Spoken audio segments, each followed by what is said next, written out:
Hello family members, अस्सलाम वालेकुम and welcome back to my channel साहिस स्टिचिंगर। तो आज हम इस ब्यूटीफुल से स्टेटमेंट स्लीव्स की स्टिचिंग करेंगे एंड मैंने इस स्लीव्स की कटिंग ऑलरेडी कर रखी है। तो चले हम वीडियो स्टार्ट करते हैं।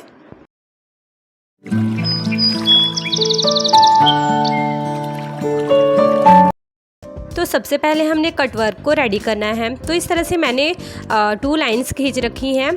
तो आप अपनी बुकरम पे इस तरह से लाइंस लगा लें। मैं आपको इसकी इस तरह से विड्थ बता दूं। विड्थ मैंने 2 इंचेस लिया है एंड बिल्कुल 6 पॉइंट पे मैंने इस तरह से मार्किंग की है। तो इस तरह से आपने मार्किंग करनी है। एंड मेरी ये निविया की डिब्बी है, इस पर मैंने इस तरह से सेंटर पे मैंने इस तरह से लाइनिंग खींच रखी है जिससे कि मुझे कट वर्क बनाने में ईजी हो। एंड मैंने इस बुकरम की लेंथ 16 इंचेस ली है।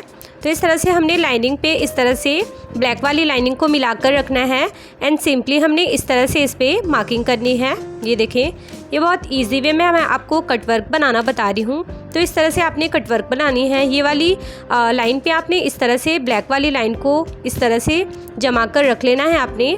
देन इस तरह से आपने ड्रॉ करनी है अपनी इस तरह से डिज़ाइनिंग को। तो अब हमने सारी बुकरम पे अपनी सेम इस तरह से पैटर्न को ड्रॉ कर लेना है। एंड गाइस, आपने मेरी वीडियोस अगर अच्छी लगती है तो प्लीज़ मेरे चैनल को सब्सक्राइब करें एंड प्रेस करें बेल आइकन, जिससे मेरी वीडियो की नोटिफिकेशन आपको सबसे पहले मिल सके। एंड हाँ, लाइक कमेंट शेयर करना ना भूलें। तो ये देखें, इस तरह से हमने एंड तक अपनी कट वर्क को रेडी कर लिया है। तो इसी तरह के आपने 5 कट वर्क को रेडी करना है एंड इस तरह से इस पर कट करनी है हमने। ये देखें, जहाँ पे हमने मार्क किया है बिल्कुल वहीं से हमने इस तरह से पैटर्न को कट करना है। तो इस तरह के हमने 5 पैटर्न्स रेडी करनी है कट कर यहाँ तक हमने कट कर लेना है अपनी डिज़ाइंस को। तो इस तरह से हमारी पैटर्न जो है डिज़ाइनिंग के लिए वो कट हो गई हैं। तो मैंने अपनी बुकरम को डबल फोल्ड कर रखा था, जिससे ये मेरी 2 पैचेस जो है डिज़ाइनिंग के लिए वो रेडी हो गई हैं कट कर। तो आप भी इसी तरह बुकरम को डबल फोल्ड करिए ताकि आपने ईजी हो। देन हमने इस तरह से फैब्रिक लेना है। ये इसकी राइट साइड है एंड ये इसकी अपोजिट साइड है इस तरह से। ये देखें, एंड इस फैब्रिक की लेंथ मैंने 16.5 इंचेस ली है एंड इसकी विड्थ मैंने 5.5 इंचेस ली है। तो आप इस तरह से फैब्रिक लें एंड इस तरह से मैंने इस पर पेस्ट कर लिया है अपनी बुकरम को। एंड देन इस तरह से आपने फोल्ड करना है। ये देखें, इसे डबल फोल्ड करना है हमने एंड इस पर अच्छे से प्रेस लगा लेना है। एंड हमने इस तरह से इसकी जो एक्स्ट्रा फैब्रिक होगी हमने वो कट कर लेनी है। एंड इस तरह से इस साइड वाली फैब्रिक को भी हमने इस तरह से फोल्ड कर लेना है। ये देखें, इस तरह से हमने बैक पे फोल्ड कर लेना है। आपकी जो इसमें एक्स्ट्रा फैब्रिक हो उसे आप कट कर लें। देन हमने यहाँ से सिलाई चलानी है बिल्कुल कट वर्क के जितनी। एंड इस तरह से हमने एंडिंग तक अपनी स्टिच को कंप्लीट कर लेना है। तो चलिए हम अपनी स्टिच को स्टार्ट करते हैं। तो इस तरह से हमने स्टिच करनी है। ये देखें, बिल्कुल कट वर्क से सटाते हुए हमने इस तरह से इस पर स्टिच चलाना है। तो मैंने इस डिज़ाइंस में 5 कट वर्क को यूज़ किया है। आप इसमें 6, 5 या 3 भी कट वर्क को लगाकर अपनी स्टेटमेंट स्लीव्स के डिज़ाइंस को आप रेडी कर सकते हैं। तो इस तरह से आपने अपनी कट वर्क पे सिलाई चलानी है। ख्याल रखें आप, मैंने इस फैब्रिक को डबल कर रखा है। ये देखें, इस तरह से हमने अपनी पूरी स्टिच को कंप्लीट करना है अपनी बुकरम के एंड तक। इस तरह से हमने यहाँ तक अपनी एंडिंग तक अपनी सारी स्टिच को कंप्लीट कर लेना है। तो इस तरह से हमारी ये लास्ट पैटर्न में हमारी स्टिच चल रही है एंड में। इस तरह से आपने स्टिच कर इसे उतार लेना है। देन अब हम इसकी कटिंग करेंगे। तो ये देखें, इस तरह से मैंने इस पर स्टिच किया है। अब हमने इस तरह से इस पर कट करना है। तो ये देखें, जहाँ पे हमारी कॉर्नर है इस तरह से हमने यहाँ पे नोचेस लगानी है ताकि हमने इसे फोल्ड करने में इजी हो। तो आपने 5 पैटर्न्स में जितनी भी आपने पैटर्न्स को रेडी करनी है आपने इसी तरह उसमें कट करना है। इस तरह से आपने उसमें कट्स लगाने हैं ताकि आपने फोल्डिंग करने में आपको ईजी हो। एंड हमने इस तरह से इसे शेप देनी है कट कर। तो हम सारी अपनी पैटर्न्स को इसी तरह से कट कर लेंगे। एंड गाइस, मैंने इसकी बहुत डिटेल में वीडियो बनाई है आपके लिए, तो आप स्किप ना करें, वीडियो फुल वॉच करें ताकि आपने इजीली अच्छे से समझ आए आपको कि मैंने किस तरह से एंड किस किस बेस को फॉलो करते हुए मैंने इस डिज़ाइंस को रेडी किया है। तो चलिए मैं आपको इसे फटाफट से कट कर दिखाती हूँ। तो ये देखिए, इस तरह से हमने अपनी पैटर्न को कट कर लिया है। अब हम इसे इस तरह से फोल्ड करेंगे एंड फोल्ड करने के बाद मैंने इस पर प्रेस लगानी है ताकि अच्छे से इसकी फिनिशिंग आए। तो इस तरह से आप इसे फोल्ड करें ये देखें इस तरह से हमने फ़ोल्ड कर लिया। अब हम इस पर प्रेस लगाएंगे तो ये देखें इस तरह से मैंने प्रेस लगा लिया है। ये कितनी फिनिशिंग के साथ हमारी कटवर्क रेडी हुई है। तो इसी तरह से हमने 5 पैटर्न को रेडी किया है। ये देखें इस तरह से, इसे भी हमने इस तरह से रेडी करना है। तो ये देखें सारी पैटर्न्स को मैंने इस तरह से रेडी कर लिया है एंड प्रेस कर कर सेट कर लिया है ताकि इसकी फिनिशिंग इन्हेंस हो जाए। तो ये देखें इस तरह से मैंने अपनी पैटर्न को कटवर्क्स को रेडी किया है। एंड देन अब हमने अपनी इसे सेट करने के दूसरी फैब्रिक चाहिए हमने। तो इस तरह से हमने अपनी फैब्रिक ली है। इसकी आपको वेट मैं बता दूं तो इस तरह से मैंने इसे फ़ोल्ड कर लिया है। तो इसकी वेट मैंने 6 इंचेस ली थी, जिसमें कि 1 इंचेस हमारी फ़ोल्ड हो गई है फैब्रिक। एंड मैंने इसकी लेंथ को 17.5 इंचेस लिया है, यानी कि 17.5 इंच मैंने इसकी लेंथ ली है फैब्रिक की। इस तरह से ये देखें। एंड हमने इसे इस तरह से रखना है। ये देखें सारी पैटर्न्स को आप साइड कर लें एंड इस तरह से इसे रखें। एंड देन हमने अपनी सारी कटवर्क को इसी पे सेट करना है, इसी फैब्रिक पे। तो आप इस तरह से फैब्रिक पे अपनी कटवर्क को रखें एंड इस पर स्टिच करें। तो ये देखें इस तरह से हमने सेट करना है। एंड देन इसे हमने इस तरह से अटैच कर लेना है इस फैब्रिक के साथ। तो ये देखें इस तरह से हमने 1 कटवर्क को अपनी पैटर्न को इस फैब्रिक के साथ अटैच कर लिया है। अब हमने अपनी दूसरी कलर्स की पैटर्न को लेना है एंड देन इस पर हमने अपनी कटवर्क को इक्वली आए उसके लिए हम मेज़रमेंट लेंगे। तो ये जो हमारी कटवर्क है इस पर हमने इस तरह से सेट करना है। एंड देन ये वाली कटवर्क पे हमने इसका डिस्टेंस रखना है। तो हमने इसकी डिस्टेंस रखनी है 7 पॉइंट इस तरह से। ये देखें 1 इंच से हमने इस तरह से रखना है 7 पॉइंट। इस तरह से हमने यहाँ पे बिल्कुल 7 लाइन आपने इस तरह से इंची टेप की रखनी है एंड इस तरह से हमने पूरी कटवर्क पे मार्किंग कर लेनी है।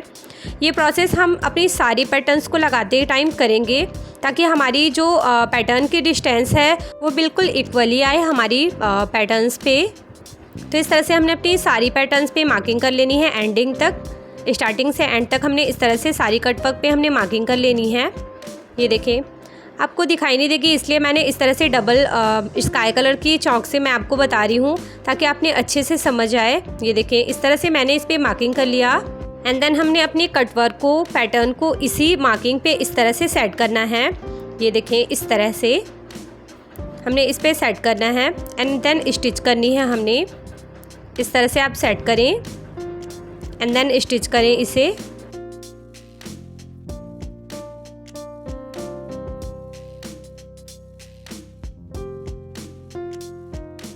तो ये देखें इस तरह से हमने अपनी दूसरी पैटर्न को भी रेडी कर लिया है। एंड देन तीसरी पैटर्न को लगाते टाइम भी हमने इस तरह से मार्किंग करनी है 7 पॉइंट पे इस तरह से।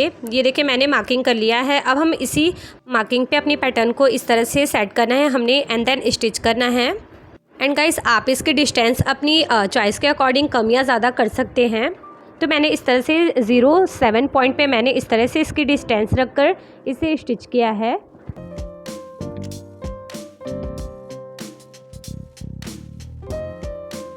तो इस तरह से मैंने इसकी 3 पैटर्न्स को रेडी कर लिया है इस पे अटैच कर कर। अब हमने एंडिंग वाली भी अपनी लास्ट वाली पैटर्न को इस पे इसी तरह से बिल्कुल सेम रख कर मैंने अटैच कर लेना है। तो ये देखिए बिल्कुल सेम प्रोसेस से सेम डिस्टेंस को मैंने फॉलो करते हुए इसे स्टिच कर लिया है। ये देखें इस तरह से। अब मैं आपको बता दूं कि ये देखें ये इस तरह से फ़ोल्ड होकर आएगी। तो ये हमारी इस तरह से फ़ोल्ड ना हो इसका भी मैं आपको ट्रिक बताऊँगी। तो इस तरह से पहले हमने फैब्रिक ग्लू लेनी है, देन इसे इस तरह से फोल्ड करना है, देन इस पर इस तरह से हमने ग्लू लगानी है।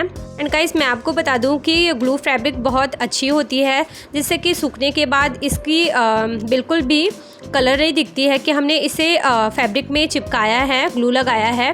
तो आप इस तरह से फैब्रिक ग्लू का यूज़ कर कर या कोई सी भी गम का यूज़ कर कर आप इसे इस तरह से सारे कट वर्क पैटर्न को हमने इस तरह से इसे सेट कर लेना है ग्लू लगा कर।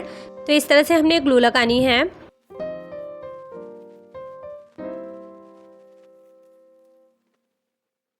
तो इस तरह से हमने अपनी सारी कट वर्क पे ग्लू लगा लिया। अब हम इसे इस तरह से सेट करेंगे। ये देखें आप इस पर प्रेस लगा दें ताकि ये जल्दी से सेट हो जाए। इस तरह से हमने इस पर टैप टैप करना है एंड इसे अच्छे से प्रेस कर कर सेट कर लेना है। तो हमने अपनी सारी कट वर्क को सेम प्रोसेस से इसी तरह से गम लगाकर बिल्कुल एक दूसरे के साथ अटैच कर लेना है। एंड देन मैंने अपनी स्लीव्स को इस तरह से कट किया है। इसकी लेंथ मैंने 17.5 इंचेस ली है। एंड मैं आपको इसकी विड्थ बता दूँ तो इसकी विड्थ मैंने 8 इंचेस लिया है। ये देखें तो चलिए हम अपनी कटवर्क को बॉटम पे अटैच करते हैं। तो इस तरह से मैंने अपनी कटवर्क पैटर्न को इस तरह से अपनी फैब्रिक पे रखना है, स्लीव्स पे। आप चाहें तो इसे पहले भी फोल्ड कर सकते हैं, पर मैंने इस तरह से इसे अटैच करना है। ये देखें, इस तरह से सिंपली हमने स्टिच करनी है अपनी स्लीव्स पे। इस पैटर्न को अटैच करना है इस तरह से।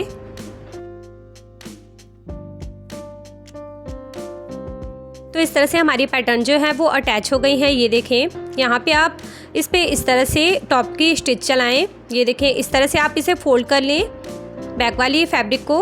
देन हमने इस पे टॉप स्टिच चलानी है। तो चलिए हम फटाफट से टॉप स्टिच चला लेते हैं।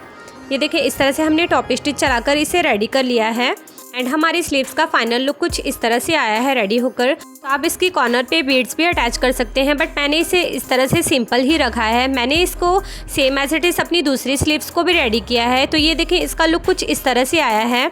मेरी ये दोनों स्लीव्स मैंने इस तरह से रेडी किया है। सो आई होप गाइस कि मैंने आपको इस वीडियो में बहुत ही डिटेल के साथ एंड क्लियरली आपको समझाया है, तो आपको समझ आई हो वीडियो में सारी डिटेल वाली बातें। एंड गाइस, मैं आपको बता दूं कि ये मेरी ऑर्गेन्जा फैब्रिक की स्लीव्स है, जिसे मैंने इस तरह से डिज़ाइन किया है। तो आप भी अपनी सिंपल सी ड्रेसेस को इस तरह से डिज़ाइन बनाकर और ख़ूबसूरत एंड हाईलाइट करें। सो मेरे प्यारे प्यारे व्यूअर्स, आप मुझे अपनी दुआओं में याद रखें। तो इंशाल्लाह मिलते हैं हम अपने नेक्स्ट वीडियो में नेक्स्ट डिज़ाइंस के साथ। तब तक के लिए bye bye, take care and thank you, फ़ी अमानिल्लाह।